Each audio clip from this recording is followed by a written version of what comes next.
Indonesia memiliki banyak bangunan bersejarah dari era kolonial Belanda. Bangunan-bangunan ini menjadi objek wisata bersejarah untuk mengenang jasa-jasa pahlawan tanah air. Selain dijadikan objek wisata, beberapa bangunan peninggalan kolonial ini masih beroperasi seperti peruntukannya di masa lalu, salah satunya adalah pusat layanan kesehatan atau rumah sakit. Dilansir dari berbagai sumber, berikut adalah 6 daftar rumah sakit tertua di Indonesia yang penuh dengan sejarah.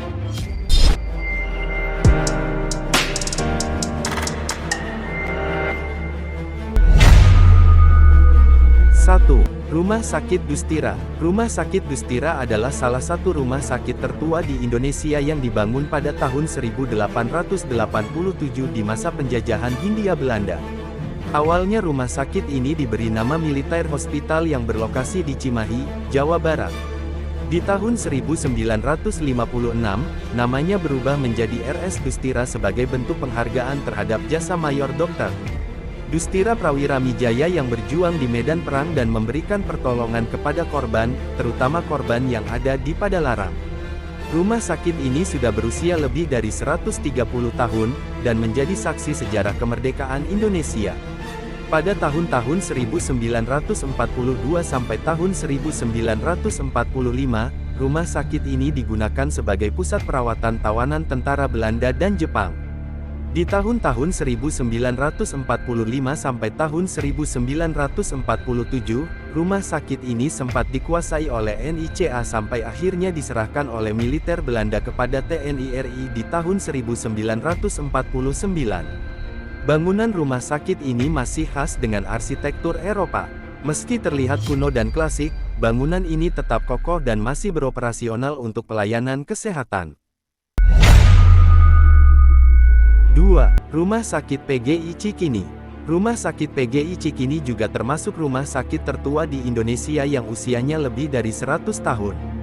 Bangunan rumah sakit ini seluas 5,6 hektar dan menjadi saksi momen saat Domine Cornelis de Graaf dan istrinya, Adriana J. de Graaf Koeman mendirikan Vereniging voor Ziekenverpleging in Indi, perkumpulan orang sakit di Indonesia pada tahun 1895.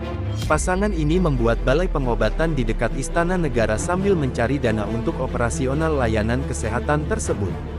Di tahun 1897, mereka mendapat sumbangan 100.000 gulden dari Ratu Emma yang menjabat sebagai Ratu Belanda pada saat itu. Dari uang itu mereka membeli rumah Raden Saleh untuk meningkatkan pelayanan kesehatan. Di masanya, RS Cikini menjadi rumah sakit dengan fasilitas layanan kesehatan yang lengkap. Bahkan rumah sakit ini pernah dijadikan rumah sakit untuk Angkatan Laut Jepang Kaigun. Rumah sakit Cikini tidak hanya dikenal memiliki bangunan megah dan luas, rumah sakit ini juga terkenal dengan tamannya yang luas dan pernah menjadi kebun botani dan kebun binatang. 3. Rumah Sakit Umum Pusat Nasional Dr. Cipto Mangunkusumo. Rumah Sakit Umum Pusat Nasional Dr. Cipto Mangunkusumo atau biasa disebut RSCM ternyata juga termasuk salah satu rumah sakit tertua di Indonesia. RSCM pertama kali didirikan pada tanggal 19 November tahun 1919 yang namanya sendiri diambil dari tokoh pahlawan masa kolonial, Dr. Cipto Mangunkusumo. Selain sebagai pusat layanan kesehatan masyarakat, RSCM juga berfungsi sebagai pusat pendidikan untuk Fakultas Kedokteran Universitas Indonesia.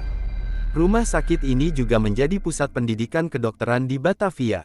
Pada masa itu, laboratorium dan sekolah dokter Jawa masih satu pimpinan, Dr. Haji Rol. Sampai saat ini, RSCM masih menjadi pusat rujukan nasional rumah sakit pemerintah dan menjadi tempat pendidikan dokter. Fasilitas kesehatan di sini juga terus ditingkatkan, salah satunya adalah gedung RSCM Kencana dengan pelayanan taraf internasional, laboratorium terpadu RSCM, gedung RSCM Kirana untuk pelayanan kesehatan mata, dan gedung pusat kesehatan ibu dan anak. PKIA. 4. RS Dr. Sutomo, Surabaya. RSUD Dr. Sutomo atau disebut RS Karangmenjangan oleh warga Surabaya adalah salah satu rumah sakit tertua di Surabaya dan Indonesia yang dibangun pada tahun 1938. Rumah sakit ini dibangun oleh pemerintah Belanda yang berlokasi di RS Sentral Bugerlik Ziekenhuis CBZ, Desa Karangmenjangan. Tujuan pembangunan rumah sakit ini adalah untuk memberikan pelayanan kesehatan bagi masyarakat Surabaya yang membutuhkan.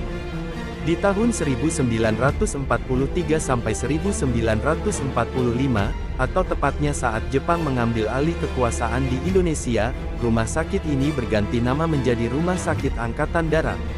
Namun Belanda kembali mengambil kekuasaan di Indonesia, dan nama rumah sakit ini diubah kembali menjadi Marine Hospital atau RSAL Belanda hingga tahun 1949. Pasca kemerdekaan RI, RSAL Belanda diambil alih oleh Indonesia dan namanya diubah menjadi Rumah Sakit Umum Surabaya di bawah naungan Departemen Kesehatan RI. Setelah itu nama rumah sakit ini diubah kembali menjadi Rumah Sakit Umum Pusat RSU Pusat. Pada 1964, Menteri Kesehatan menerbitkan SK, Menkes RI. Tanggal 20 Mei tahun 1964 nomor 26769 Kap 76 yang dimana nama RSUP Surabaya diubah namanya menjadi RS Dr. Sutomo. Dr. Sutomo sendiri merupakan salah satu tokoh pendiri Budi Utomo yang berprofesi sebagai dokter. Sekarang, RSUD Dr. Sutomo menjadi salah satu rumah sakit terbesar di Indonesia, dengan fasilitas lebih dari 1.444 tempat tidur dan staf medis yang terdiri dari dokter spesialis, umum, perawat, dan tenaga medis lainnya. Untuk meningkatkan pelayanan, rumah sakit ini juga memiliki perlengkapan dan fasilitas medis modern dan teknologi canggih untuk memberikan pelayanan kesehatan terbaik. 5. RS Immanuel Bandung. RS Immanuel Bandung dulunya adalah bangunan balai pengobatan di Pasri Kaliki, Bandung. Namun seorang pendeta Alkema mengubah tempat ini menjadi tempat pengobatan di tahun 1900. 10 tahun kemudian, pendeta Alkema diganti oleh pendeta Yohanes Iken yang ingin mendirikan Zending Hospital Immanuel di Jalan Kebonjati. Di tahun 1922, RS Immanuel dipindahkan ke Situ Saer dengan tujuan untuk mengembangkan fasilitas dan pelayanan. Pada tanggal 1 Juli tahun 1949, status kepemilikan RS ini diserahkan kepada Gereja Kristen Pasundan dan beroperasi di bawah Yayasan Badan Rumah Sakit Gereja Kristen Pasundan (BRSGKP). Dari tahun 1965 sampai sekarang, RS Immanuel digunakan oleh Universitas Kristen Maranatha sebagai rumah sakit pendidikan. 6. Rumah Sakit Dr. Marzuki Mahdi (RSMM). Rumah Sakit Dr. Marzuki Mahdi (RSMM) adalah rumah sakit jiwa yang didirikan pemerintah kolonial di tahun 1882. Hingga saat ini, rumah sakit ini masih mempertahankan arsitektur bergaya Belanda. Rumah sakit ini dibangun karena hasil sensus di tahun 1862, menunjukkan ada banyak orang yang mengalami gangguan jiwa yang berkeliaran bebas di lingkungan masyarakat. Akhirnya pemerintah Hindia Belanda yang meyakini penyakit jiwa ini dapat diatasi membangun rumah sakit ini dengan 6 rumah sakit umum jiwa pusat RSJP.